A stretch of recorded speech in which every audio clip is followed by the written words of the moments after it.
Independent band culture का एक time था जब इंडिपेंडेंट बैंड्स बहुत आगे बढ़ गए थे, बीच में वापस डाउन आया था, अभी ये वापस बूस्ट कर रहा है, तो उसके बारे में आपका क्या ख्याल है? क्योंकि अभी आपके पास प्लेटफॉर्म आ गए, बीच में म्यूजिक कंपनीज ने डोमिनेट कर दिया था, जिसको चाहिए उसको बढ़ाते थे। सोनू निगम को डेड कर दिया, अरिजीत सिंह को डेड कर दिया टी सीरीज ने।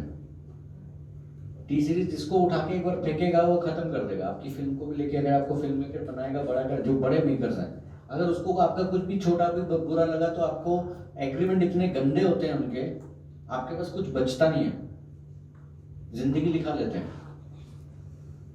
तो इसीलिए वो बैंड के लिए कुछ पैसा भी नहीं था, सर्वाइव कैसे करेगा बैंड। जो इंडिपेंडेंट बैंड पहले कॉलेजेस में सब चलते थे, उसमें भी क्या हो गया, कॉलेजेस अभी पहले जैसे नहीं रहे। कॉलेज में काफ़ी पैसा है, उनके पास ट्रस्ट में काफ़ी पैसा होता है, एंटरटेनमेंट के लिए वो होता है, तो वो जो जिसका नाम चल रहा है उसी को बुलाते हैं, तो छोटे वाले कम। अब लेकिन ये स्पॉटिफाई ने इतना अच्छा प्लेटफॉर्म दिया आपको, उसमें बहुत बड़ा हो गया ना। स्पॉटिफाई का भी एक अलग स्ट्रगल है, उसको आने के लिए कितने साल लगे, 5 साल वो घूमता रहा, उसकी कंपनी रजिस्टर नहीं हो रही थी। उसका सिर्फ प्लेलिस्ट करके एक नेटफ्लिक्स पे एक वेब सीरीज है, प्लेलिस्ट, द प्लेलिस्ट। स्पॉटिफाई कैसे बना, कोई भी कंपनी उसको आने ही नहीं दे रही थी। तो इसीलिए बैंड अब वापस आ रहे हैं, क्योंकि उनके पास यूट्यूब और ऐसे प्लेटफॉर्म्स हैं ताकि वो अपना टैलेंट दिखा सक रहे हैं। तो उससे जो हिट हो जाता है उसको अच्छा काम भी मिल रहा है इंडिपेंडेंट बैंड्स में। अभी टी सीरीज का भी सर ज्यादातर ऐसा होता है ना कि एक को ले लिया तो उसी को लगातार वो लोग नहीं ना, उसके साथ कॉन्ट्रैक्ट उनके होते, कोई भी कंपनी का ऐसे ही रहता है, जो उनका प्रोडक्ट है वो उसको ही प्रमोट करते हैं, बाकी सब को दबाते हैं, और जो ज्यादा बड़ा हो जाता है फिर वही रहता है मार्केट में। अभी जो भी चल रहा है जो भी चल रहा होगा चेंज हो जाता है। रीजनल कंपटीशंस को उठा के उसको हिंदी करके टी सीरीज सबसे पहले इस कंपनी का नाम था टोनी सीरीज, फिर जय माता दी कंपनी का नाम हुआ था। उन्होंने भजन से बहुत कमाया, जो डोमेन लोगों को लगता नहीं था कमर्शियल है, जिसमें से सबसे ज्यादा टी सीरीज ने कमाया वो भजन है। और भजन का अगर आपको बताऊं एक बात, भजन का मार्केट एवरग्रीन है, कभी खत्म नहीं होगा, बाकी सब आता जाता रहेगा, वो कंटिन्यू है। 2 ही जॉनर है जो कंटिन्यू रहेगा, देशभक्ति और भजन। बाकी कभी रॉक आएगा, कभी जैज आएगा, ट्रांस आएगा, टेक्नो आएगा, कुछ भी आएगा, लेकिन ये 2 फॉर्मेट जो इसमें आप कुछ भी करोगे वो एवरग्रीन, शेल्फ लाइफ उसका बहुत बड़ा है, बहुत सालों सालों सालों चलता रहेगा। नेशनल सॉन्ग और भजन। सर एक क्वेश्चन है, ये जी। जो आपने बताया वो ग्लव्स वाला आ रहा है ऐसे करके, सर उसमें स्टेबिलिटी की दिक्कत नहीं होगी? जैसे कैमरा में हैंड वो करता है, स्टेबिलिटी सॉफ्टवेयर इतने सारे हैं। इतना ही करने का इतना ही तो है, भी स्टेबलाइजर हैंड हेल्ड है ना। अब वो आगे जाके क्या उसको करेंगे, उसके लिए भी कुछ स्टैंड आ जाएगा, उसके ऊपर ट्रॉली आ जाएगी, ऐसी वो ऐसे चल रही है, हैंड के ऊपर एक वो रहेगा, जो भी वो तो डेवलप होगा, चीजें आ रही हैं। सर उस वो जो ग्लव्स है उसमें क्या लेंस लगा है कुछ ऐसा? हाँ, सेंसर्स हैं, कैप्चर कर रहा है कैसे कैसे करके। सर तो कुछ नाम होगा पर्टिकुलर टेक्नोलॉजी का? मैंने पूछा नहीं था उससे, आप नेट वेट में सर्च करो मिलेगा। विद इन उसका ऐसा कहना था कि 10 साल में रिप्लेस होएगा। और जब मैं बताता हूँ इलेक्ट्रॉनिक बहिष्कार आ रहा था, तो लोग सोच नहीं सकते थे कि सारंगी सितार सब कीबोर्ड से बजेगा। अब बज रहा है, 20 साल हो गए उस बात को ऑल दो, बट बज रहा है ना, लेकिन कम बज रहा है। मतलब जो रियल में आएगा वो उतना नहीं आएगा, लेकिन कभी कभी रियल से भी ज्यादा आ जाता है, क्योंकि रियल आर्टिस्ट अगर सारंगी में उसको यहाँ से यहाँ लाना है, उसको मिनिमम आधा सेकंड या 1 सेकंड चाहिए वो यहाँ से यहाँ नोट शिफ्ट करने में, लेकिन सॉफ्टवेयर में वो ऐसे हो जाता है, तो वो रियल में बजा भी नहीं सकते। हम लोग कई बार पहले क्रिएट करते थे ऐसे, जैसे बांसुरी के ये है या ट्रम्पेट होती है, उसका एक रेंज है, ट्रम्पेट जो होती है 3 उसके वो होते हैं, लेकिन स्वर 7 और 12 भी बज जाते हैं, लेकिन वो एक ऑक्टेव यानी कि अलग अलग ऑक्टेव होते हैं, रेंज होती है कीबोर्ड की, उससे आगे नहीं जाता। तो जिसको नहीं पता था, जैसे मुझे नहीं पता था, हमने यहाँ बजा दिया ट्रम्पेट कीबोर्ड से। अब लाइव वाले को बुलाया, वो बोला यहाँ तो बजेगा ही नहीं, ये सुर ही नहीं जाता है, हम पता नहीं था, क्योंकि वो इंस्ट्रूमेंट को सीखा नहीं है। वो बोलता है ऐसा तो बजे, ऐसे कई बार हुआ, कई इंडियन क्लासिकल इंस्ट्रूमेंट्स हमने इलेक्ट्रॉनिकली क्रिएट किए, ऐसे किए कि वो लाइव वाला नहीं बजा सकता, तो वो स्किल धीरे धीरे समझ आएगी। ऐसे आप कुछ भी फ्रेम क्रिएट कर लोगे, लेकिन वो जब आप शूट करने जाओगे तो नहीं होगा, माइंड में है।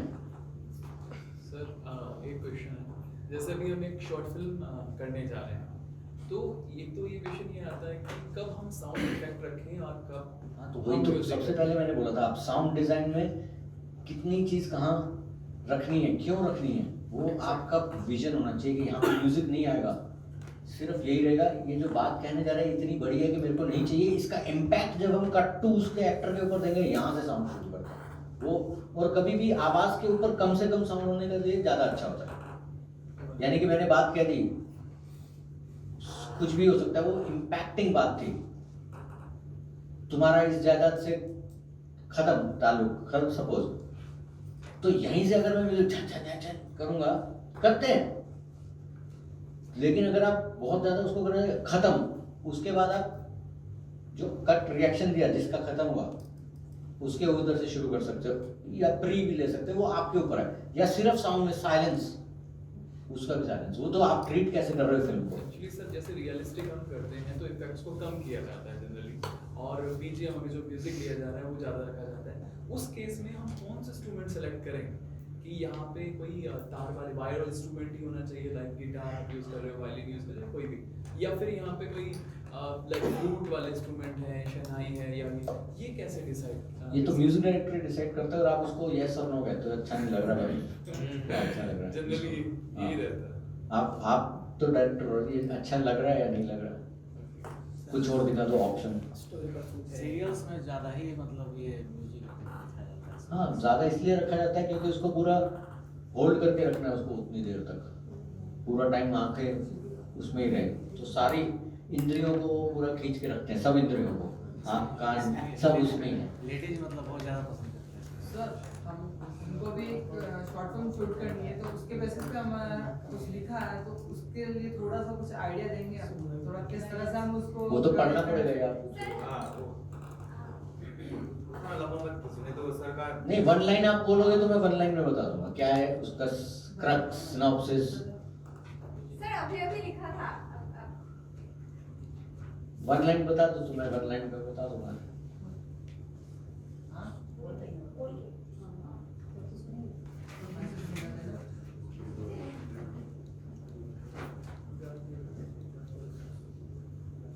सर हमें एक शॉर्ट फिल्म करना होगा जो जहाँ एक कॉलेज का सीन है जहाँ सब फ्रेंड्स लोग मस्त मस्ती करते हैं और सब लोग क्लास बंक करके गाना बजाना करते हैं, तो इसीलिए मैंने ऐसा लिरिक्स लिखा था। टीचर्स के बातें दिमाग में नहीं घुसते, होता है बोरिंग क्लासेस, होमवर्क नहीं जमते, क्योंकि हम है बिंदास, पार्टी वाला शाम मस्ती वाला मन, क्योंकि हम है बिंदास, गाना और बजाना खाना और पीना, खाओ पियो मस्ती करो, दोस्तों के साथ घूमो फिरो, क्योंकि हम है बिंदास, पार्टी वाला शाम मस्ती वाला शाम, क्योंकि हम है बिंदास। तो ये तो करा कॉमेडी है ना सर ऐसे ही लिखा इसको है। टेबल वेबल ऐसा म्यूजिक बना दो उसका, ऐसा टेबल चम्मच ग्लास बार से कैंटीन मेंटीन में बजा रहे गा रहे हैं, वैसा बैकग्राउंड कर सर, आप कैसा उसका प्रीमाइस क्या है वो आप देख के बताओगे। आपकी तरफ से 2-4 मूवी सजेशंस आर्ट वाले।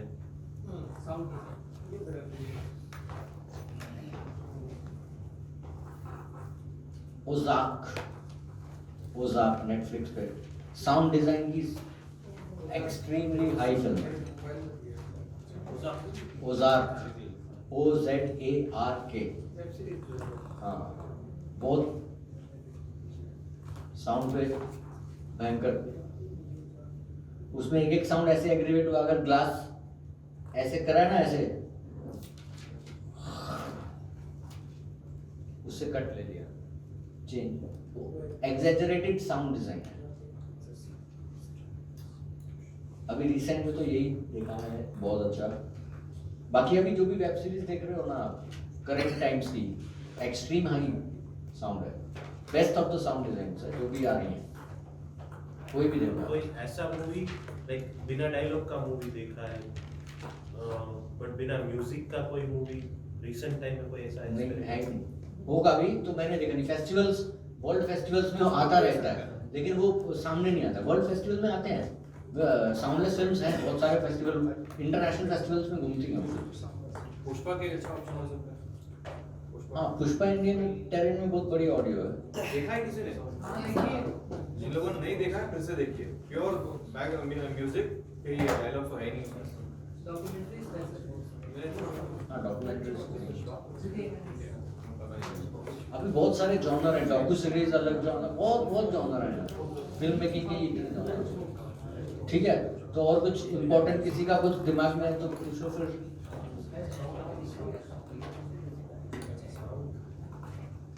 आई होप लिख लिया होगा आप लोगों ने। एंड सर एक सवाल है, साउंड का बेहतर मतलब अच्छा मिले, एक पर्सनल होम थिएटर बनाया जाए अपना, तो कितना मिनिमम कितना साइज होना चाहिए जिससे हमको साउंड का अच्छा मिलता है? अच्छे की तुलना कितनी अच्छा तो डेफिनेशन अच्छे का एकदम ही अलग होता है दोस्त। अच्छा मतलब आपको पहले तो वीडियो से कम 5-7 मीटर वहाँ तक इतना दूर लॉन्ग प्रोजेक्शन, आपने प्रोजेक्टर लॉन्ग प्रोजेक्शन लगाया, शॉर्ट थ्रो लगाया, लॉन्ग थ्रो लगाया, उसके साथ 5.1 करना है एटमॉस, उस हिसाब से रूम साइज बढ़ेगा। रूम साइज आपके पास कितना अवेलेबल है, कितना बजट अवेलेबल है, स्टेपिंग वाला चाहिए आपको, एक व्यूइंग होती है, बहुत सारे अलग अलग बहुत टेक्निकल है। हाई लेवल पे बनाना है आपको, उसके हिसाब से कितना लेवल लेना है, या आपको ऐसे देखनी है फिल्म, किसी को ऐसे पसंद है, ऐसे किसी को भी पसंद नहीं है, लेकिन लोग ऐसे और ऐसे देखना चाहते हैं, कैसा बनाना है, उसकी डिस्टेंस कितनी रखनी है, उस हिसाब से साइज होता है। पहले प्रोजेक्टर कौन सा है आपका, उसके ऊपर ही रूम साइज मिलेगा, कितनी थ्रो का प्रोजेक्टर है। बहुत ही सब्जेक्टिव है, कोई डेफिनेट आंसर नहीं मिलेगा। छोटे में भी ब्यूटीफुल बना सकते हो, मतलब वहां से लेके इधर तक कितने रूम, 4 कुर्सी पकड़ लो, वहां से पीछे तक जितना ये है, इतना में पर्सनल व्यूइंग थिएटर बहुत बड़ा बन हो गया। बॉम्बे में तो बहुत बड़े बड़े लोगों का इससे बड़ा थिएटर नहीं पर्सनल।